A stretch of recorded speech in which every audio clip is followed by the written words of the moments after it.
calls of red howler monkeys travel for miles across the treetops and stake a group's claim to a small patch of trees, where they will socialize and feed on young leaves.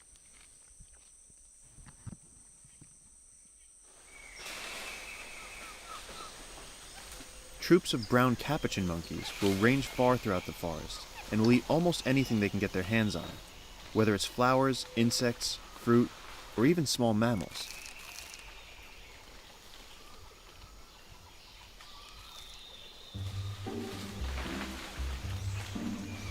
The capuchins are often tailed by hundreds of smaller squirrel monkeys, who will pick up whatever they leave behind. This unlikely alliance was forged to reduce the risk that a single individual will be picked off by an eagle. The largest of the monkeys here are the spider monkeys. And they are constantly on the move. They follow well-trodden routes that track the shortest distance between fruiting trees. During times of plenty, as many as 100 individuals can be found traveling together for a short time.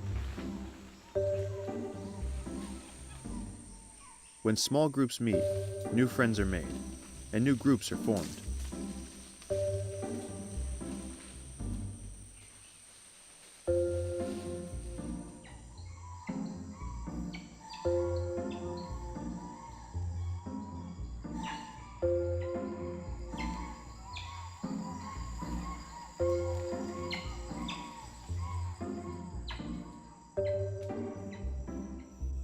When food is plentiful, spider monkeys will select the best bits from each fruit and drop the rest.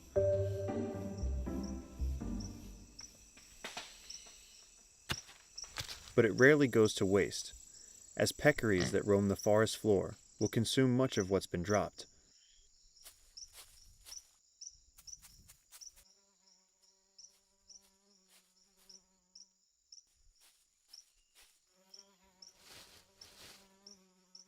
To balance off their diet, collared peccaries seek out special places from which to feed.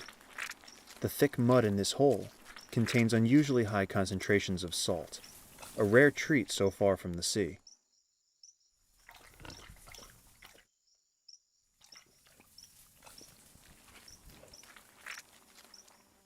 Small mineral licks like this one are dotted throughout the forest, and for many animals, they're like miniature oases in a nutrient-poor desert.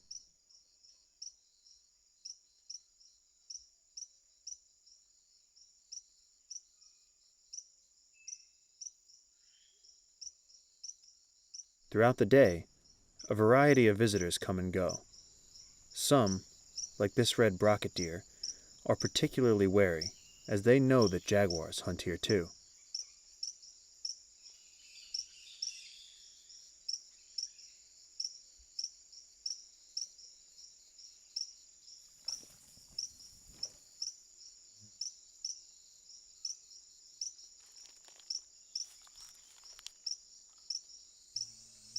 Spix's guans spend most of the day close by the lick, and occasionally venture down to pluck insects from the clay walls.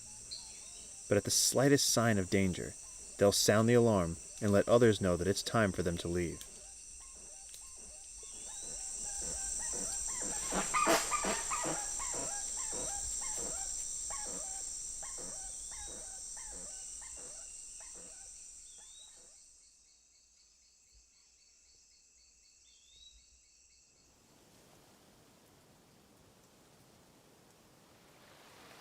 The erosive force of the Las Piedras River has gradually unearthed a salty deposit on its bank.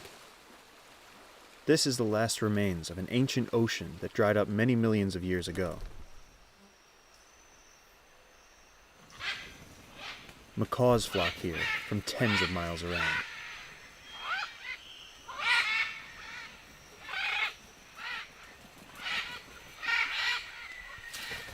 They gather in the trees and wait for a brave individual to fly down to the lick and reassure them that the area is free from predators.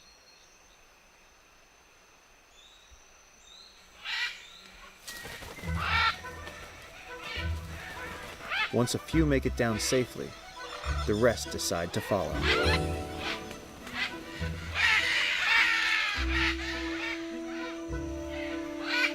Not only does eating the clay provide salt, but it also helps to neutralize the toxic chemicals found in many of the unripe fruits in the macaw diet. For the macaws, these visits to the local clay lick are more than just feeding opportunities. They're places where mates can be found and disputes can be settled.